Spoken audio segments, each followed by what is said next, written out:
আসসালামু আলাইকুম। পাওয়ার presents power pack অ্যানালিসিসের সকলকে আমন্ত্রণ। এই ভিডিওটাতে ২০৩০ বিশ্বকাপকে কেন্দ্র করে ব্রাজিল কিভাবে তাদের গোলকিপিং এবং রক্ষণ ভাগটাকে সাজাবে, এই দুইটা বিষয় নিয়ে কথা বলতে চাই। পর্যায়ক্রমে অন্যান্য ভিডিওগুলোতে মিডফিল্ড এবং আক্রমণ ভাগ নিয়ে কথা বলবো। তার আগে একটা বিষয় বলি, সত্যি কথা বলতে গত ১০, ১২, ১৫ বছর ধরে ব্রাজিল টিমটাকে আসলে আমি ব্রাজিল টিমের মতো দেখি না। কারণ যে সমস্ত প্লেয়ারদের জিনেই আসলে ব্রাজিলিয়ান বা সাউথ আমেরিকান জিনটা নাই, তারা আসলে বড় মঞ্চে ব্রাজিলকে ঠিকঠাক মতো রিপ্রেজেন্ট করতে পারেন না। ধরেন আমি একটা এক্সাম্পল এর আগেও আপনাদেরকে দিয়েছি। রোনালদো নাজারিও যখন আসলে ইউরোপে খেলতে গেছেন, তার আগে তিনি টপ টায়ারের ফুটবলে 50টা ম্যাচ খেলে তারপর ইউরোপে খেলতে গেছেন। তার মধ্যে অলরেডি ব্রাজিলিয়ান জিনটা ছিল। ভিনিসিয়াস জুনিয়র তার ফুটবল ক্যারিয়ারের প্রথম 10 দিনে রিয়াল মাদ্রিদ তাকে নিয়ে চলে গেছে। সো ব্রাজিলিয়ান জিনটা ব্রাজিলের মতো করে আসলে গড়ে উঠতে পারে না এই সমস্ত প্লেয়ারদের। That is the reality. Brazilian football মানে রাস্তার football, street football, futsal kind of nature. Ronaldinho, Rivaldo, Ronaldo, Roberto Carlos, Cafu, তাদের মধ্যে যে বিষয়টা ছিল। এখন আমি জানি না আনচেলত্তি আসলে কতটুকু দল গঠন করতে পারবেন, বাট আমার একটা ব্যক্তিগত মতামতের জায়গা, সাউথ আমেরিকানরা সাউথ আমেরিকানদের মতো না তৈরি হলে আসলে সেই জায়গাটা জমে না, ওই জিনিসটা আসলে হয় না। ওকে, ব্রাজিলের পরবর্তী প্রজন্মের আপনি যদি গোলকিপিং এর চিন্তা করেন, আমরা জানি অ্যালিসন, বেকার কিংবা এডারসন, তাদের বয়সের ব্যাপারটা আমরা জানি এবং তারা নেক্সট বিশ্বকাপে ব্রাজিলের পরিকল্পনা থাকবেন না, সেটাও আমরা ধরে নিতে পারি। এখন তারা না থাকলে আসলে কারা কারা থাকবেন সেই জায়গাটায় যদি চিন্তা করি, তাহলে আল নাসেরের যিনি গোলকিপার আছেন তিনি সবচাইতে বেশি আলোচিত হচ্ছেন। বেনতো, তার রিফ্লেক্স বেশ ভালো, ওয়ান অন ওয়ানেও বেশ ভালো পারফর্ম করেছেন, অলরেডি টপ টায়ারের লিগ খেলছেন বা টপ টায়ারের টুর্নামেন্টগুলোতে তিনি খেলছেন। সো তার ব্যাপারেই তাকেই আসলে এখন ব্রাজিলের 3 নাম্বার গোলকিপার হিসেবে ধরা হয়, বা ইনিশিয়ালি তিনি আসলে থাকবেন। কিন্তু তার উপরেই ভরসা করে যে ব্রাজিল 2030 বিশ্বকাপে যাবে, ব্যাপারটা সেরকম না, কারণ কন্টেন্ডার আরো অনেকেই আছেন। হুগো সুজার কথা যদি বলি, তাকে নিয়েও অনেক আলোচনা হচ্ছে যে তিনি হয়তো বা নেক্সট এই জায়গাটাতে একটা অনেক বড় ভূমিকা রাখতে পারেন। ক্যারেন্থিয়াসে তিনি খেলেন, পেনাল্টি শুট আউটে তার দক্ষতার জায়গাটা আমরা বেশ ভালো মতো দেখেছি।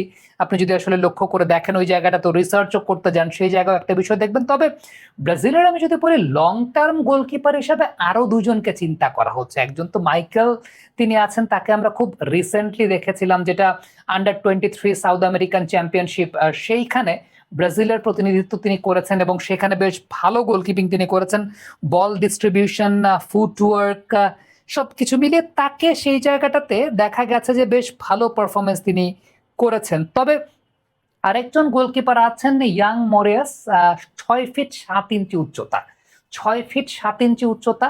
এরিয়াল বলগুলোতে তার বেশ দক্ষতার জায়গা আছে এবং মোরায়েসকে নিয়েও কিন্তু ব্রাজিল পরবর্তী সময়ে পরিকল্পনা করতে পারে। অলরেডি সাও পাউলোতে তিনি খেলছেন 6 ফিট 7 ইঞ্চি। সো এই উচ্চতাটা কিন্তু আসলে অনেক উচ্চতা।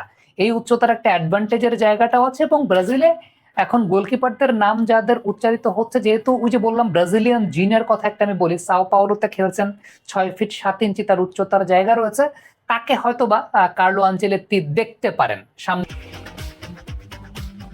বাবা, এত এনার্জি কই পাও? এই পাওয়ার পাওয়ার চুমুকে অ্যাকশন সামনের দিনগুলোতে হয়তোবা তাকে সেই জায়গাটা দেখা যেতে পারে। এখন দেখেন ব্রাজিলের সবচেয়ে ডিসঅ্যাপয়েন্টিং জায়গা যদি আপনি বলেন, আমার কাছে ব্যক্তিগতভাবে মনে হয় ব্রাজিলের রক্ষণ ভাগ, বিশেষ করে যে দুই ফুলব্যাক এই বিশ্বকাপে ব্রাজিলের হয়ে খেলেছিলেন। আমি সত্যি কথা বলতে যাদেরকে দেখেছি, কার্লোস, কাফু, ইভেন তার পরবর্তী পর্যায়ে ওই টিমটাতে সিসিনহো যে সাবে নামতেন, মানে ওই লেভেলের প্লেয়ারও আসলে আমি কাউকে দেখিনি। মাইকন, তারাও তো বেশ ভালো, মাইকন বা মার্সেলো, তারাও তো বেশ ভালো লেভেলের প্লেয়ার ছিলেন। ইভেন সেন্টার ব্যাক পজিশনে মার্কুইনোস মিস্টেক করেছেন, Gabriel definitely he performed well, but তারপরও আমার কাছে মনে হয় যে গ্যাব্রিয়েল যদি কখনো ভুল করে থাকেন, স্যালিবা যেরকম দেখা যায় যে লিগে তাকে কমপ্লিমেন্ট বা কম্পেনসেট করার জন্য থাকেন, এই জায়গাটাতে ওই রকম আসলে আমি পাই নাই ব্রাজিলের এই টিমটাতে, সত্যি কথা বলতে। সো আপনি যদি ব্রাজিলের, আমি যদি একদম সেন্টার ব্যাক পজিশন দিয়ে চিন্তা করি, সেন্টার ব্যাক পজিশনে গ্যাব্রিয়েল ডেফিনেটলি, তার উপরেই আনচেলত্তি ভরসা রাখবেন। He will be the leader, maybe he might be the captain of the side, সেরকমও হতে পারে। গ্যাব্রিয়েলের ব্যাপারে আমরা তো সবাই জানি। এডার মিলিতাও তার অটো চয়েস, তিনি হয়তো বা সেই জায়গাটা চলে আসবেন। এবং এডার মিলিটাওয়ের একটা অনেক বড় বৈশিষ্ট্য জায়গা আছে, তিনি রাইট ব্যাক হিসাবেও কিন্তু খেলতে পারেন। যদি 3-ম্যান ডিফেন্সিভ লাইন নিয়ে কখনো খেলতে হয়, Eder Militao will be a very vital factor. তিনি হয়তো বা তখন রাইট ব্যাকে শিফট করবেন, বা তার সেই ভার্সেটালিটির জায়গাটাতে আছে। রিয়াল মাদ্রিদ তিনি খেলেন, অলরেডি ইউরোপের টপ টায়ারের লিগে খেলেন, বাট টপ ফুটবল সম্পর্কে তার ধারণার জায়গা আছে। লুকাস বেরালদোর ব্যাপারে আলোচনা হচ্ছে, প্যারিস সেন্ট জার্মানিতে তিনি খেলেন। তিনি বল প্লেয়িং অ্যাট্রিবিউটটা খুব ভালো এবং লেফট ফুটেড। এর আগে যে দুজনের কথা আমি এডার মিলিটাওয়ের কথা বললাম, এডার মিলিটাও যেহেতু রাইট ফুটেড, আমি আরেকটা অপশনের কথা ওই জায়গাটায় লুকাস বেরালদোর ক্ষেত্রে বলছি, তিনি লেফট ফুটেড প্লেয়ার। সো তিনিও এই জায়গাটা আনচেলত্তির চয়েসের জায়গায় থাকবেন। আরো একজন লেফট ফুটেড প্লেয়ারের কথা বলতে চাই, যিনি হচ্ছেন মরিলো, নটিংহাম ফরেস্টের তিনি খেলেন। ফিজিক্যালি খুব স্ট্রং, 1 ভার্সেস 1 যদি তাকে আপনি দেখে থাকেন, সেই জায়গায়ও তার বেশ ভালো অ্যাট্রিবিউটের জায়গা রয়েছে। সো ব্রাজিল হয়তো বা আগামী দিনগুলোতে এদেরকে কেন্দ্র করেই ইনিশিয়াল স্টেজটা 2026-এর পরে তারা হয়তো বা যেতে চাইবে। তবে আমার কাছে মনে হয় যে সবচেয়ে ইম্পর্টেন্ট ব্যাপার ব্রাজিলের ফুল ব্যাক নিয়ে আলোচনা করাটা। রাইট ব্যাক, লেফট ব্যাক এই বিশ্বকাপে যা দেখেছি, সত্যি কথা বলতে নট কনভিন্সিং। সো যদি ফুল ব্যাক নিয়ে আলোচনা করি, এবং প্রথমে আলোচনা করতে চাই ওয়েসলি ফ্র্যাঙ্কাকে নিয়ে। 22 বছর বয়সী প্লেয়ার, রোমাতে তিনি খেলছেন, ওভারল্যাপিং খুব ভালো করেন, ক্রসিং খুব ভালো করতে পারেন। ব্রাজিলিয়ান স্টাইল ফুটবল যেটাকে বলা হয়, সেই ব্রাজিলিয়ান স্টাইল ফুটবলটা as a right back position player তিনি বেশ ভালো করতে পারেন। এবং আপনি যদি তার প্লেইং অ্যাট্রিবিউটগুলো দেখেন, সেটা কিন্তু এক ধরনের ব্যাপার আছে। ভ্যান্ডারসনের ব্যাপারে অনেকে কথা হচ্ছে, মোনাকোতে খেলেন, ট্যাকটিক্যাল ব্যালেন্স তার মধ্যে রয়েছে। তাকেও আঞ্চলিতে হয়তোবা দেখবেন, বা তার দিকেও হয়তোবা থাকবে নজর। দেন ইয়ান কৌতোর কথাও আসবে, ডটমুন্ডে তিনি খেলছেন, টপ টায়ারের টিমে অলরেডি তিনি খেলেন। তার সেই প্লেইং অ্যাট্রিবিউট আছে ব্রাজিল টিমের মধ্যে ডমিনেট করার জন্য। ইভেন আর্থারের কথা যদি আপনি বলেন, আর্থারের কিন্তু আসলে ওপরের দিকে খেলার অবস্থাও রয়েছে, অর্থাৎ ওপরের দিকেও তিনি খেলতে পারেন, বা মিডফিল্ডেও তিনি খেলতে পারেন। আমার মনে আছে 2010 বিশ্বকাপে দানি আলভেজকে মিডফিল্ডে খেলানো হয়েছিল। সো ওই ভার্সেটালিটির জায়গাটা তার মধ্যে আছে। এবারে লেফট ব্যাক পজিশন নিয়ে যদি কথা বলি, লেফট ব্যাক পজিশনটায় অনেকগুলো কন্টেন্ডার আছেন। সেই কন্টেন্ডারদেরকে নিয়ে কথা বলতে চাই। অনেকে আছেন যাদের বয়স হয়তো বা অনেক হয়ে গেছে, যারা খুব পরিচিত মুখ, তাদের বাইরেও কিছু প্লেয়ারকে নিয়ে কথা বলতে চাই। যেমন অ্যাবনার ভিনিসিয়াসকে নিয়ে অনেক কথাবার্তা হচ্ছে। He is not Marcelo like, but inverted left back হিসাবে তিনি খেলতে পারেন। লিওতে তিনি খেলছেন এই মুহূর্তে।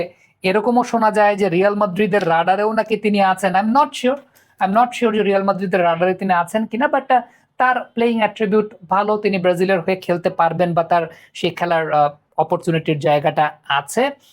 আরানার ব্যাপারে বলা হচ্ছে এই মুহূর্তে তার বয়সটা যদিও আসলে 29, তারপর অ্যাথলেটিকো মিনেরাওতে তিনি খেলছেন, ক্রস করতে পারেন, অ্যাগ্রেসিভনেসটা তার মধ্যে আছে, সেই ব্যাপারটাও খুব ইম্পর্টেন্ট একটা ব্যাপার। আবারও বলছি যে বয়স একটা ফ্যাক্টর, যে ব্রাজিল কিন্তু আসলে এই পজিশনগুলোতে একটু বেশি বয়সী প্লেয়ারদেরকে নিয়ে খেলার জন্য, সেটা ব্রাজিলের জন্য আবার হিতে বিপরীত হয় কিনা, আনচেলত্তি কিভাবে চিন্তা করবেন লং টার্ম প্রসিডিওরে, সেটাও একটা বিষয়। তবে এই মুহূর্তে যেই প্লেয়ারটাকে সত্যি কথা বলতে বলা হচ্ছে মার্সেলো কাইন্ড অফ প্লেয়ার, বা মার্সেলো টাইপের প্লেয়ার, বয়সটাও খুব কম, এবং আমরা যদি বয়স ভিত্তিক দল চিন্তা করি, সেখানেও তার সাকসেস রয়েছে। আমরা আন্ডার-20 টিমেও তার পারফরমেন্স দেখেছি। কাইকি ব্রুনো, আপনি যদি একটু দেখেন কাইকি ব্রুনোর প্লেইং অ্যাট্রিবিউট, অনেকটা মার্সেলোর সঙ্গে আপনি মিল পাবেন। স্পিড, কন্ট্রোল, ফাইনাল থার্ডে গিয়ে আক্রমণের যোগান দেওয়া, সবকিছুই কিন্তু তার মধ্যে রয়েছে, এবং সেই কাজটা তিনি আসলে করেন বা করতে পারেন। তাকে বলা হচ্ছে আসলে next Marcelo kind of player. হয়তোবা লং টার্ম চিন্তা করলে তাকে কেন্দ্র করে ব্রাজিল এক ধরনের চিন্তা ভাবনার জায়গাটা করলেও কিন্তু করতে পারে। আরেকজন প্লেয়ারের কথা আমি বলবো যে কাউয়া প্রাতেস। এই প্লেয়ারটা লম্বা, প্রায় 6 ফিট 2-3 ইঞ্চির মতো লম্বা, বয়সটা এখন কম, এবং আগামী ওয়ার্ল্ড কাপ আসতে আসতে 22-23 বছর বয়স হয়ে যাবে। বরুশিয়া ডর্টমুন্ডের প্লেয়ার, ইউরোপের টপ টায়ারের প্লেয়ার। সো তারও একটা অনেক বড় সম্ভাবনার জায়গা আছে ইন ফিউচার ব্রাজিলকে বেশ ভালো সার্ভিস দেওয়ার জন্য। এছাড়াও কার্লোস আগুস্তার মতো প্লেয়ার আছেন, ইন্টার মিলানে খেলছেন, বাট বয়স 27 বছর। আমি জানি না যে নেক্সট ওয়ার্ল্ড কাপ কে কেন্দ্র করে চিন্তা করলে আসলে, হ্যাঁ ইনিশিয়ালি তো অবশ্যই তারা থাকবেন সেই জায়গাটাতে, বাট খুব ইম্পর্টেন্ট যে ব্যাপারটা সেটা হচ্ছে, আপনি যদি মানে ব্রাজিলিয়ান স্টাইল, তার সাথে স্পিড, বয়স, সবকিছুকে যদি একটু কোলাপ করতে চান, আপনি এই ওয়ার্ল্ড কাপে যেরকম ভাবে আসলে দেখলেন যে কুকুরিয়া বলি, কিংবা কুবারসি বলি, লামিন ইয়ামান বলি, তারা যেভাবে ডমিনেট করেছেন, আনচেলত্তি যদি আসলে সেইভাবে চিন্তা করেন, ইয়াংদেরকে ওইভাবে ফোকাস করতে চান, তাহলে বেশ কয়েকটা নাম কিন্তু আসলে সেই জায়গাটা এসেছে। সো ওভারঅল যদি আমরা একটু দেখি, ওভারঅল যদি একটু দেখতে চাই যে আসলে কোন কোন প্লেয়ার আছেন গোলকিপিং এন্ড থেকে শুরু করে তাদের বয়স অনুযায়ী, সেন্টার ব্যাক পজিশনে যারা আছেন তাদের বয়স অনুযায়ী, লেফট ব্যাক পজিশনে যারা আছেন তাদের বয়স অনুযায়ী, রাইট ব্যাক পজিশনে যারা আছেন তাদের বয়স অনুযায়ী আপনি যদি একটু গ্রাফিক্যাল কার্ডগুলো দেখেন, তাহলে এটা দেখলে আপনি মোটামুটি বোঝা যাবেন যে আগামীতে ব্রাজিলের আসলে এই পার্টিকুলার পজিশনগুলোতে কারা আছেন, সেই জায়গাটাতে কাদের দিকে আপনি সামনের দিনগুলোতে নজর রাখতে পারেন। So that is it. আমরা এটা একটা সিরিজ কন্টিনিউ করতে চাই যে এরপরে মিডফিল্ড পজিশনে আসলে কারা আছেন, কাদের দিকে আপনি নজর রাখতে পারেন, ফরওয়ার্ড পজিশনে কারা আছেন, কাদের দিকে নজর রাখতে পারেন। সো আশা করছি অনফিল্ডের সঙ্গেই থাকবেন।